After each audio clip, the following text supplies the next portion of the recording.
బెండకాయ ముచ్చుకుల పచ్చడి చేస్తున్నాను. మూకుడు పెట్టుకొని ఇదిగో నూనె వేసుకున్నాను. నూనె వేడెక్కాలి. నూనె వేడెక్కిన తర్వాత నూనె కాగింది. అందులో శనగపప్పు మినపప్పు వేస్తున్నాను.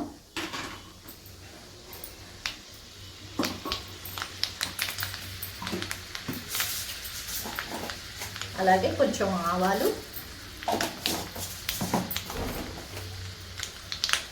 జీలకర్ర, బెండకాయలు లేత బెండకాయలు అండి. లేత బెండకాయలు అయితే బాగుంటుంది. మనం కరిగిగా ముక్కలు ఉంటాయి కదా, అవి పాడి చేసుకోకుండా దీన్ని పచ్చడి చేసుకోవచ్చు. అలాగే 4 పచ్చిమిరపకాయలు వేస్తున్నాను. 2 ఎండుమిరపకాయలు వేసుకుంటున్నాను. 2 వెల్లుల్లి రెబ్బలు కూడా వేసుకుంటున్నాను. చిన్న చింతపండు, ఉల్లిపాయ ముక్కలు వేస్తున్నాను.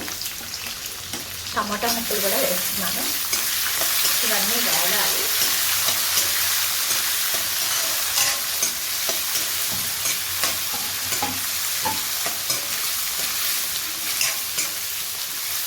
ఇవన్నీ వేగిన తర్వాత ఉప్పు పసుపు వేసి మిక్సీ చేసుకుంటే ఈ పచ్చడి చాలా బాగుంటుందండి. అన్నంలోకి ఈ పచ్చడి కలుపుకుని తింటే చాలా రుచిగా ఉంటుంది.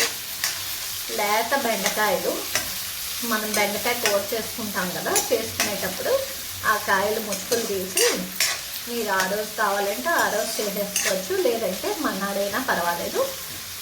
తీసుకుని వీటిని పారేయకుండా వీటిని ఇలా పచ్చడి చేసుకోవచ్చు. పసుపు వేస్తున్నాను.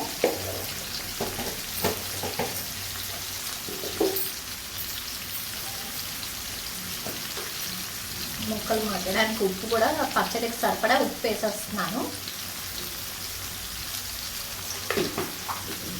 అలాగే ఇంగు వేసుకుంటున్నాను. మళ్ళీ దీనికి సపరేట్గా పోపులు అవి ఏం అవసరం లేదు.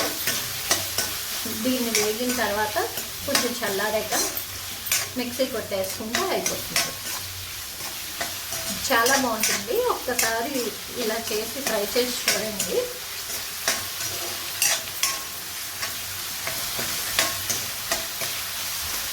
రెండు రకాలుగా చేసుకోవచ్చండి. నేను దీంట్లో ఉల్లిపాయ, టమోటా అవన్నీ వేసాను కదా, అలా కాకుండా వేరేగా కూడా చేయొచ్చు. అది మా అమ్మమ్మ గారు చేసేవారు అలాగా. దాన్ని కూడా ఒకసారి మీకు నేను చూపిస్తాను. కొంచెం బెల్లం వేస్తున్నాను రుచి కోసం.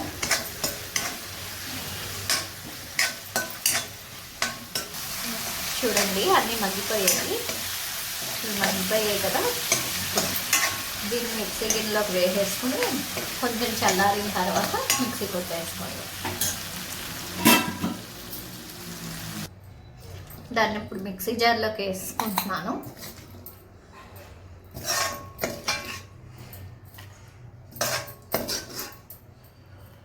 మిక్సీలోకి వేసుకున్నాం కదా, ఇది కొంచెం చల్లారాలి. చల్లారిన తర్వాత మిక్సీ కొట్టేస్తే బెండకాయ ముచ్చుకుల పచ్చడి రెడీ. బాగా ముదిరిపోయిన బెండకాయలు మాత్రం వేసుకోకండి.